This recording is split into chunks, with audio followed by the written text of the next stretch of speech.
আসসালামু আলাইকুম। সবাই কেমন আছেন? আশা করি সবাই আল্লাহর রহমতে ভালো আছে। সবাইকে আমার চ্যানেলে স্বাগত। আজকে আমি ডিম দিয়ে কহি ভাজি করে দেখাবো।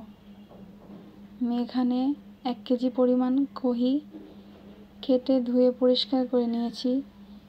এখন চুলায় কিছুটা পানি দিয়ে সিদ্ধ করে নিলাম। সামান্য একটা বলক দিয়ে নামিয়ে নিলাম। নামিয়ে একটা ছাঁকনিতে ছেঁকে নিলাম।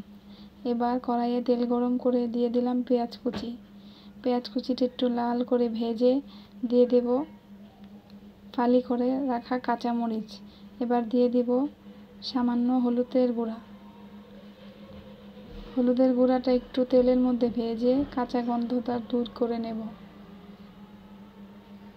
দেখুন হলুদের কাঁচা গন্ধটা চলে গেছে।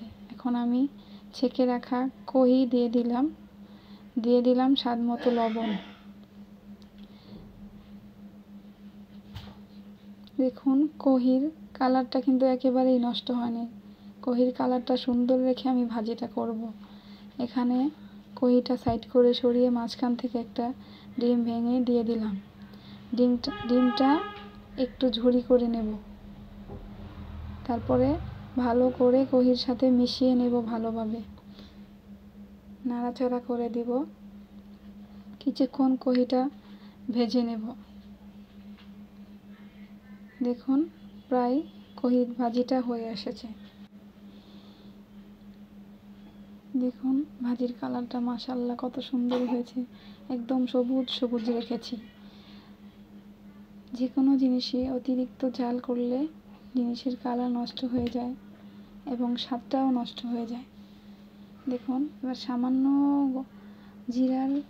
ভাজা জিরা গুঁড়া ছিটিয়ে দিলাম। এবার মিক্স করে নেব ভালোভাবে। দেখুন এবার আমি পরিবেশন করেছি। দেখতে খুবই মাশাআল্লাহ ভালো লাগছে। কহি ভাজির কালারটা একদমই নষ্ট হয়নি। ধন্যবাদ সবাইকে ভিডিওটি দেখার জন্য। আল্লাহ হাফেজ।